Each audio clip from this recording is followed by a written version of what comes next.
Hey, what's going on, guys? Welcome to another Final Fantasy Brave Exdeath video, and I called it. I knew that they were going to skip the summer units, and I called it with my last video where I was talking about Bartz. So Bartz is here with Exdeath and Krill, and would it surprise you if I said none of them got buffs? Would it really surprise you at this point? Because they didn't get any buffs, and well, some of you guys might be excited about Exdeath being like another, meteor unit.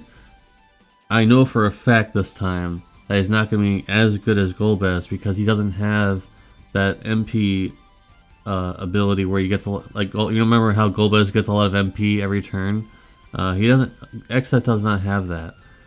So I don't know if he's going to be as good, but I'll have to look at this kit more thoroughly. I won't make the same mistake, guys. I promise. So Golbez is coming New Vision Awakening. It's still exciting to get some, he's been probably sitting around your inbox a lot, right? And you probably just haven't been able to do anything. Now you can make him EX3 probably and have a lot of more space. So that's always a good thing. Krill is a weird healer DPS thing. She didn't really like her. She gets 2,000 flat attack on her Brave Shift form with that STMR, which is pretty interesting, but she doesn't really make any waves. And Bartz, well, I've already talked about him a little bit in that previous video, but would have liked to have seen some buffs. He kind of needed them, but we'll have to see how he goes. He does have the 150% amp. Most units nowadays will be having 150% amp when they come into the game. So his STMR does give him 1,500 flat attack, but his TMR does not give him anything in terms of attack, flat attack. So I think his TMR is just kind of a placeholder for his STMR, in my opinion. So the banner has that. I don't think any of these items here are really that amazing to worth pulling for. Like I just don't think any of them are really that amazing. Like none of the stuff is really, like I haven't had any of the stuff and I'm still living without it. So the only real good thing here technically is really the Killer of Mist. But it has dragons, which is kind of an easy killer to get. Beast, a little easier than it used to be. Fairy is not as easy, so that's maybe one thing that you would want to get it for. So there's that. And now we're going to move on to the event. And there's actually a two-handed fire sword here that has Plant Killer. Not too bad. I've never used this, but it's not too bad because the attack on it is a little on the low side. Also, this spear here is apparently not two-handed, and so I guess Roberta could use this in a Brave Shift form. But although I don't, yeah, isn't she physical in a Brave Shift form? I don't really use it that much. I like using her base form better, so it is what it is on that. And the bonuses here, obviously, just as they're going to continue to do. You gotta pull for the newest unit to get the biggest bonus, but you can still use Exdeath for the 30% and some Final Fantasy V units. At least they're allowing you to do that, right? The 5% is a joke, so don't even worry about that. And there's some bonus stuff down there, so there's that.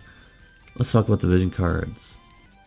So it's the typical JP type of vision card where you get it, EX1. And it's something that's special besides 500 flat attack for Final Fantasy V units. So it's just kind of a neat vision card to give him just because it gives him attack. But 130 attack, not that great, but it's fine for something that you only get the EX1. Whereas on this side, this vision card, it's just really not good at all. Maybe for support, but you can only use the bottom one for Final Fantasy V units, but you can use the other two for anybody. So I guess first, like a support, I guess it would be fine. But I think we have better vision cards than global for supports, anyways. Like Sylvie's is pretty much mandatory on supports because of how good it is. I wouldn't say mandatory is like a strong word, but I just feel like it's so much better than a lot of other vision cards for support units. Ferris is getting an upgrade, and I guess like she's getting stronger amps here, guys, so that's interesting, I guess. I mean, if you need amps, she's got them. The problem with that is you're bringing Ferris, who typically really isn't doing a whole lot else. So she's getting a few upgrades here, which is at least something, right, guys? She's at least getting some upgrades. Here's the exchange shop. My voice is dying, so let's get out of here very quickly. Bart's fragments are here. Curlsmith fragments are here. And then you got some login for the 30 shard meme. And this login is very barren. It's all just fragments. That's it. It's just really fragments and some VIP coins. That's a really poor login system. This might be one of the worst login systems campaigns in a long while, because all it really is just shards. It's plagued with just a bunch of shards. So not much to look forward to, guys, in terms of rewards for logging in, sadly. Hope you guys have been, speaking of shards, hope you guys have been doing those daily double shards. You know, it's not nearly as good as the JP side. It's something, I guess.